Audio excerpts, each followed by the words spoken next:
Hello दोस्तों, नमस्कार। Welcome to mister legal.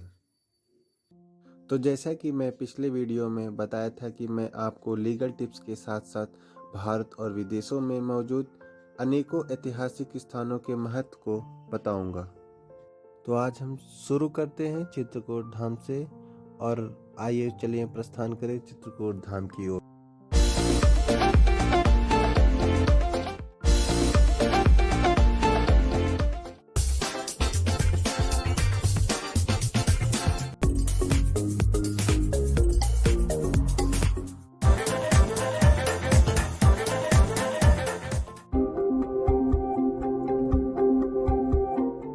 हम प्रयागराज से निकल के चित्रकूट धाम की ओर पहुंच चुके हैं और मैं आपको चित्रकूट धाम के बारे में कुछ बताना चाहता हूं। चित्रकूट धाम भारत के उत्तर प्रदेश राज्य के चित्रकूट जिले में स्थित एक शहर है। यह जिले का मुख्यालय भी है। यह बहुत सांस्कृतिक, ऐतिहासिक, धार्मिक और पुरातात्विक महत्व रखता है। चित्रकूट भगवान राम की कर्मभूमि है। भगवान राम ने 14 वर्ष का वनवास में 11 वर्ष का समय चित्रकूट धाम में व्यतीत किया था। चित्रकूट धाम मंदिरों का शहर और एक प्रमुख हिंदुओं का धार्मिक स्थल भी है। वैसे तो चित्रकूट धाम में अनेकों धार्मिक स्थल हैं, परंतु हम सर्वप्रथम हनुमान धारा से शुरुआत करते हैं। आइए चलते हैं हनुमान धारा की तरफ और जानते हैं इसकी विशेषता। पहाड़ी के शिखर पर स्थित धारा में हनुमान जी की एक विशाल मूर्ति है। यहाँ पर सीढ़ियों द्वारा या फिर रोपिंग बस द्वारा ही जाया जा सकता है। मूर्ति के सामने तालाब में झरने से पानी गिरता है। कहा जाता है कि यह धारा श्री राम ने लंका दहन से आए हनुमान जी के आराम के लिए बनवाई थी। पहाड़ी के शिखर पर ही सीता रसोई है। यहाँ से चित्रकूट का सुंदर दृश्य बहुत ही लुभावन तरीके से देखा जा सकता है। हनुमान धारा घूमने के बाद हम आइए चलते हैं राम घाट की तरफ। राम घाट वह घाट है जहाँ प्रभु श्री राम नित्य स्नान किया करते थे। यहाँ पर हम बोटिंग भी कर सकते हैं। शाम के समय या फिर कहीं रात के समय यह स्थान अत्यंत मनमोहक लगता है। राम घाट की आरती यहाँ के आकर्षण का मुख्य विषय है और इसी घाट पर गोस्वामी तुलसीदास जी की प्रतिमा भी है। मंदाकिनी नदी के तट पर बने राम घाट में अनेक धार्मिक क्रियाकलाप चलते रहते हैं। घाट में गेरुआ वस्त्र धारण किए साधु संतों के भजन और कीर्तन को देखकर मन बहुत ही सुंदर महसूस होता है। राम घाट का दर्शन करने के बाद आइए चलते हैं कामादगिरी की ओर, जिसे अक्सर असली चित्रकूट भी कहा जाता है। रामायण में कामादगिरी का विशेष महत्व है। ये वही जगह है जहाँ भगवान श्री राम, सीता और लक्ष्मण ने अपने वनवास के 11 साल गुजारे थे। ये वो जगह भी है जहाँ भरत मिलाप हुआ था। रामायण के पौराणिक कथा के अनुसार जब भगवान श्री राम ने इस पर्वत को छोड़ आगे बढ़ने की ठानी तो पर्वत ने उनसे चिंता जाहिर करते हुए बताया कि चित्रकूट की अहमियत सिर्फ श्री राम के वहां रहने तक ही थी और उनके वहां से चले जाने के बाद उस जगह को कोई नहीं पूछेगा। ये चिंता सुनकर भगवान श्री राम ने पर्वत को आशीर्वाद दिया कि जो कोई भी इस पर्वत की परिक्रमा पूरा करेगा उसकी मनोकामनाएं पूरी होंगी और चित्रकूट धाम की यात्रा भी इसी पर्वत की परिक्रमा के बाद ही संपन्न मानी जाएगी। इच्छा पूरी करने वाले पहाड़ के नाम पर ही इस पर्वत का नाम कामादगिरी रखा गया है और हजारों श्रद्धालु मन में अपनी इच्छाएं लिए उन्हें पूरी करने की मुराद के साथ कामादगिरी की परिक्रमा करते हैं। जंगलों से घिरे इस पर्वत के तल पर अनेकों मंदिर बने हुए हैं। चित्रकूट के लोकप्रिय कामतानाथ और भरत मिलाप मंदिर भी यहीं स्थित है।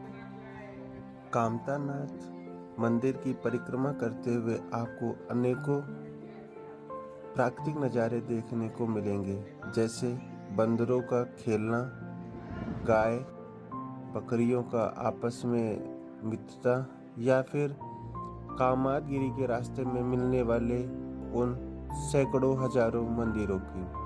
सभी मंदिरों की अपनी अलग एक विशेषता है। चित्रकूट में अनेकों प्रकार के चंदन भी पाए जाते हैं, जैसे मलयागिरी चंदन या फिर श्रीखंड चंदन, लाल चंदन और सफेद चंदन। यहाँ के चंदन अत्यंत सुगंधित होते हैं और यह चंदन शीतलता भी प्रदान करते हैं। इस स्थान पर भी ऐतिहासिक दृष्टिकोण से बहुत महत्वपूर्ण रखता है। इस स्थान पर माता कौशल्या और माता सीता के चरण पादुक चिन्ह हैं, यहाँ जो पहली बार जंगल में मिले थे। आइए जानते हैं लोकल के द्वारा चित्रकूट की महिमा। बोला मैं नहीं जाऊंगा, मेरी खड़ाऊ ले लीजिए आप। भगवान श्री रामचंद्र ने खड़ाऊ दिए थे भरत जी को, खड़ाऊ लेकर के सिर पर रख करके फिर बागे थे और सिंहासन पर भी वही खड़ाऊ रखे। श्री सीता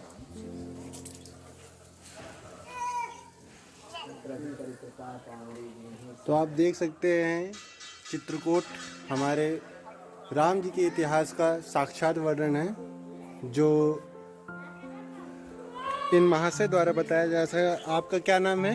हमारा नाम राम बाबू पटेल जी, ये राम बाबू पटेल जी द्वारा हमें चित्रकूट का दर्शन कराया जा रहा है और इन्होंने बहुत ही अच्छे तरीके से विस्तृत रूप में हमें श्री राम जी का इतिहास के बारे में दर्शन कराया।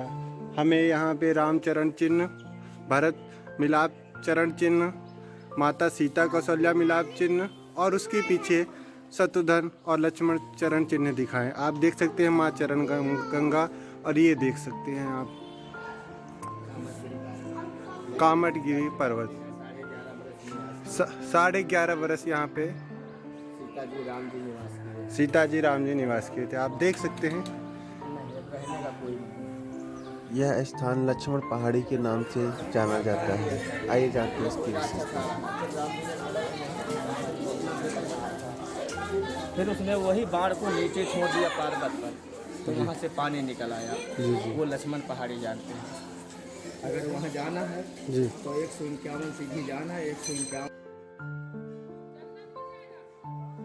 चित्रकूट में लकड़ी के सामान भी अत्यधिक लोकप्रिय हैं। आप देख सकते हैं यहाँ पे लकड़ियों के छोटे छोटे बर्तन, छोटे छोटे चमची, करछी और ये मूसर, छोटे छोटे बेलन या फिर कटोरी, ये बहुत ही सुंदर लगते हैं। ये चित्रकूट में लकड़ियों का भी कार्य बहुत ही अच्छे तरीके से किया जाता है। यहाँ पे लकड़ियों के अनेकों प्रकार के बर्तन बनाए जाते हैं। लकड़ियों का बिजनेस यहाँ पे बहुत ही विस्तृत रूप से फैला हुआ है। लकड़ियों के खिलौने भी यहाँ पे बनाए जाते हैं। लकड़ियों के खिलौने यहाँ का प्रमुख व्यापार है। कुछ जलपान आदि करने के पश्चात हम बढ़ते हैं यहाँ के प्रमुख गुप्त गोदावरी की ओर, जो हमारे सफर का अंतिम पड़ाव भी होगा। गुप्त गोदावरी अचंभों से भरी पड़ी एक जगह। विंध्य पर्वतमाला में 2 गुफाओं में से 2 जलधाराएं फूटती हैं। एक गुफा से एक धारा निकलकर नीचे एक कुंड में गिरती है, जिसे सीता कुंड भी कहा जाता है। दूसरी गुफा कुछ नीचे है। इस गुफा में एक जलधारा प्रवाहित होती है। गुफा संकरी होती हुई बंद हो जाती है। जहाँ गुफा बंद होती है वहीं से पानी आता है और कुछ दूर बहने के पश्चात वह जल एक पीपल के वृक्ष के पास पहुंचकर गुप्त हो जाता है। गोदावरी नदी एक पहाड़ के अंदर ही सिमट गई है। यहाँ से बाहर निकलने पर नदी दिखाई नहीं देती। इसका उद्गम स्थल भी यही है और यह सिमटती भी यही है, इसलिए इसे गुप्त गोदावरी कहा जाता है। बताया जाता है कि यहाँ देवी सीता स्नान किया करती थी। वैज्ञानिक भी हार गए यह पता करते करते कि आखिर ये नदी आती कहाँ से है और फिर पीपल की पेड़ के नीचे गायब कहाँ हो जाती है। इसका आज तक पता नहीं चल पाया है। बाहर निकलकर देखने पर वहाँ कुछ भी दिखाई नहीं देता कि इस गुफा के अंदर कोई भी है। मन जता है कि भगवान राम यहाँ वनवास के समय जब रुके थे तो माँ गोदावरी या माँ गंगा उनसे गुप्त तरीके से मिलने आई थी। ये भी एक कारण है कि इसे गुप्त गोदावरी कहते हैं। Chitrakoot, the hills of many wonders, is indeed a gift of nature and the gods. Chitrakoot एक प्राकृतिक दृश्य के साथ अपने अंदर आध्यात्मिक महत्व के लिए भी प्रसिद्ध है। एक पर्यटक यहाँ खूबसूरत झरने, चंचल युवा हिरन, बंदर और नाचते मोर को देखकर रोमांचित हो जाता है, तो एक तीर्थयात्री पर्यटक मंदाकिनी में डुबकी लेकर और कामादगिरी के धूल में तल्लीन होकर अभिभूत हो जाता है।